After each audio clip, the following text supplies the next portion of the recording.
All right, this morning, a very real conversation, an important one, is happening across the country, not only about political rhetoric and its real world consequences, but also about the role of journalists and the media. In the wake of these pipe bombs targeting Trump critics, as well as this network, the president is now blaming the media for the anger behind this. And society saying, in part, it's caused by purposely false and inaccurate reporting of the mainstream media, which every time I hear that phrase, I will just fact check and say false.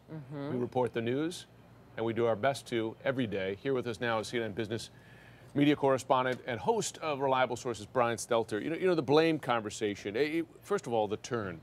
How long did it take after the moment yesterday as we streamed out onto the streets here under police protection with a functioning explosive device in this building?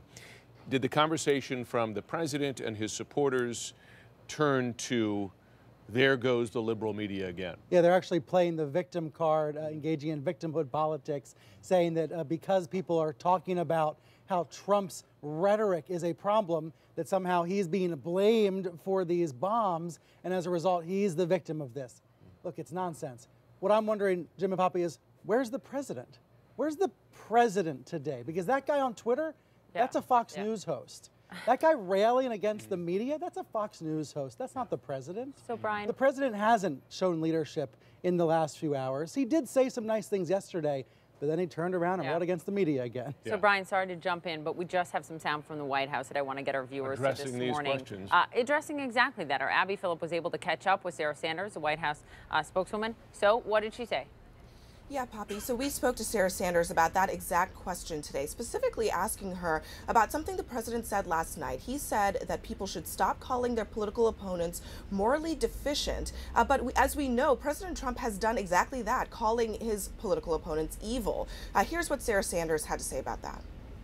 But do you believe that the president bears any responsibility for what we've seen over the past 2 days? And does he regret any of the comments that he's made about his opponents? Or does he at least regret the tone that he's taken? Look, the president's condemned violence in all forms, has done that since day one, will continue to do that, but certainly feels that everyone has a role to play. He's calling for peace and harmony and a civil tone.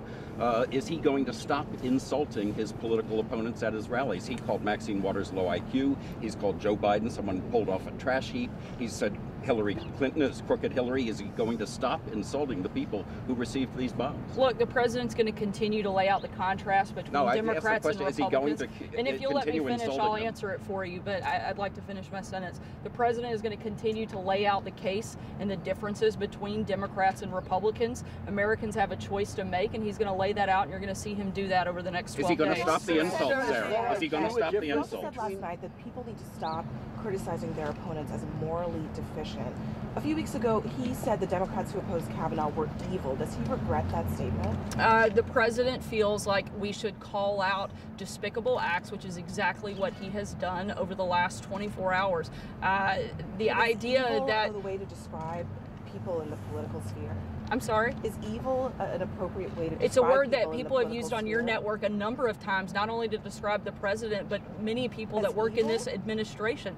Absolutely. Day in, day out, there is a negative tone. 90% of the media attention around this president is negative, despite historic job creation, despite the fact that our economy is booming, despite the fact that trade deals that everybody said couldn't be made have been made, despite the fact that the president is trying to install law and order at our border and protect the security of Americans from the East Coast to the West Coast, North and South. You guys continue to focus only on the negative, and there is a role to play. Yesterday, the very first thing that the president did was come out and condemn the violence. The very first thing your network did was come out and accuse the president of being responsible for it. That is not okay. The first thing should have been to condemn the violence.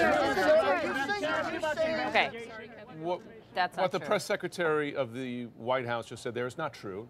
It's not the first thing we did as this happened. We reported the news, in fact, and Poppy and I can attest to that because we were on the air live reporting the news as it happened.